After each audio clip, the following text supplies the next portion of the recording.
All right, so we're diving into the world of AI today. You've sent over some articles about how fast Americans are adopting AI, and some of these stats are kind of mind-blowing, to be honest, like faster than personal computers, even the internet. Crazy way. Yeah, the thing is, AI isn't some like futuristic fantasy anymore. It's here, it's happening now. And what's wild is how quickly people are embracing it. For real.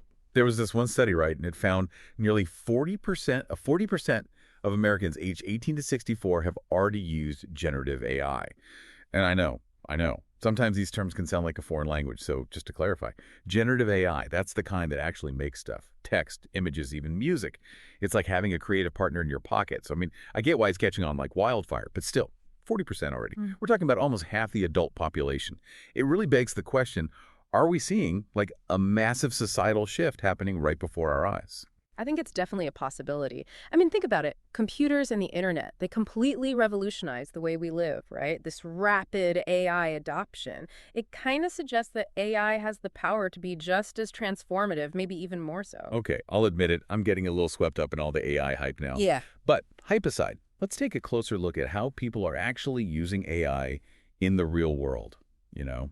And here's a curveball. Yeah. It's not just the tech wizards and computer geeks. This study, it found that blue-collar workers, people from all walks of life, they're all using AI. Yeah, and that really goes to show how accessible this technology has become. But while this widespread adoption is super interesting, it also kind of brings up another big question. Are people just messing around with AI at home for fun? Or is it actually changing the way we work in a meaningful way? See, and that's where I started getting a little skeptical, to be honest.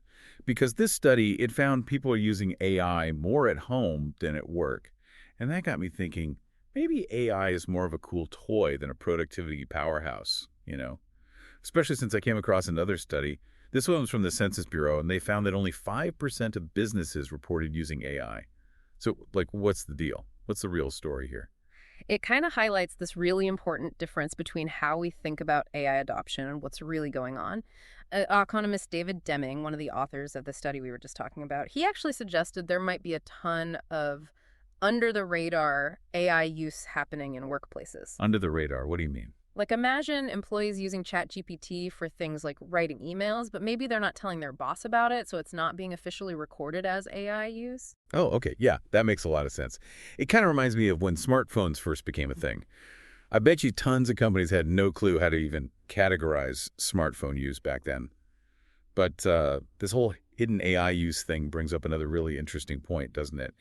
If people are using AI this much, even if it's undercover, is it actually making them more productive? That's a million-dollar question, right? It really is a big question, isn't it? It's like the key to understanding AI's potential economic impact. To figure that out, we need to zoom out a bit and look at the bigger picture of what drives economic growth. And a major factor in that is something called productivity growth. Okay, so break it down for me. What exactly is productivity growth, and why should we even care about it? Well, basically, productivity growth is all about how much workers can produce in a given amount of time.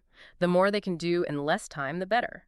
It's super important because when workers are more productive, it usually means higher wages and a higher standard of living for everyone. Right, makes sense.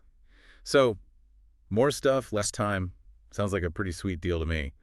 But is AI really the key to unlocking all this amazing productivity? Well, it definitely has the potential, but I think it's important to keep things in perspective. Remember when smartphones first came out, everyone was saying they'd make us like productivity ninjas or something? Yeah, I totally remember that. Like, I was going to be working at warp speed with my new smartphone, but yeah, not so much. It turns out it's just as easy to waste time on your phone as it is on anything else. Exactly. And to be fair, we haven't seen some huge productivity boom since smartphones came along. Okay, true, true. But are you saying AI could be different? Or are we just setting ourselves up for another letdown? It's hard to say for sure, but there's definitely a chance AI could be a game changer. That study we talked about earlier, the one about AI adoption, well, they actually looked into AI's impact on productivity too. And get this, they estimate it could boost labor productivity by, get ready for it, 0.125 to 0.875 percentage points. Okay, honestly, I have no idea if that's good or not. Put that into perspective for me. How much of a difference are we really talking about here? So it might not sound like much, but think about it this way. Productivity growth has been stuck in a rut for decades, like barely budging past 1.5%. So even that seemingly small boost from AI, it could actually have a pretty big impact overall. Interesting. So AI might not be some magic solution to all our productivity problems, but it's not something to write off either. Exactly. It's not a simple yes or no situation, which, makes sense. Things are never that easy, are they? Never. It's more nuanced than that. We've mentioned him before, but economist Darren Asimoglu, he makes a really good point about this. He says, we need to be careful about how we're measuring AI's impact, and specifically to look at the difference between, like, gimmicky uses of AI, like just using it to write emails, Yeah. versus truly integrating AI into the way work gets done. Okay, yeah, that makes sense. So just because people are using AI for something doesn't automatically mean businesses are going to suddenly become way more efficient and productive, right? Right. It's not just about if people are using AI, but how they're using it. And that's what makes predicting the real long-term impact of AI so incredibly complex. And let's be real, technology is changing so fast these days. Like we were just talking about under the radar AI use, and now, boom, Apple drops a new iPhone with ChatGPT built right in. I know. It's kind of hard to keep up, right? Totally.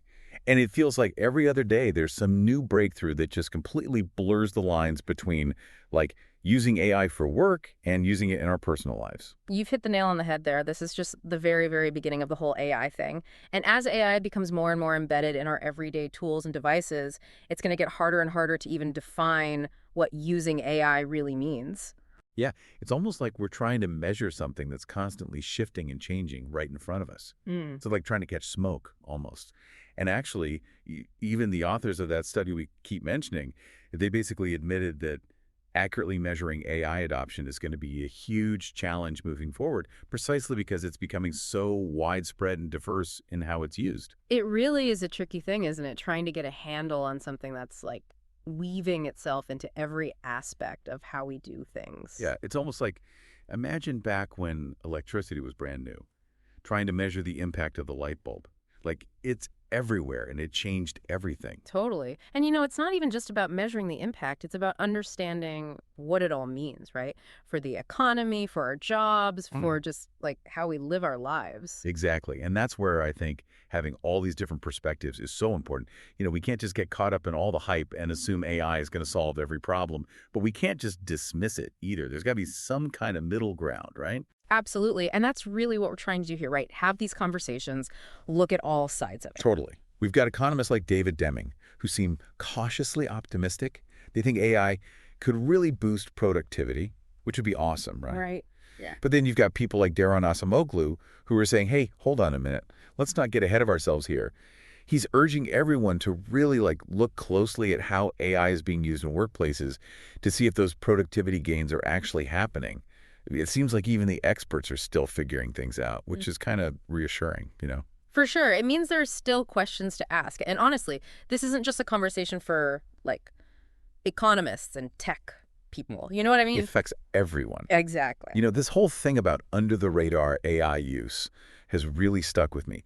If people are already using AI so much without even realizing it, without even tracking it, how are we supposed to make sense of it all? Yeah. How are companies going to manage it? How are policymakers going to understand it enough to, make rules about it? I don't know. That's the million-dollar question right there. It's going to be something we're all trying to figure out for years to come. It's entirely possible. We're already in the middle of this quiet revolution, AI just kind of seeping into everything, changing things right under our noses. It's kind of wild, right? Yeah. Exciting, but also a little bit unnerving, to be honest. Yeah. It's like stepping into the unknown. But hey, that's what makes these deep dives so interesting. Yeah. So what do you think?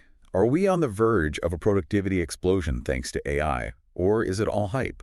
We want to hear from you. Have you noticed AI popping up in your own work or just in your daily life?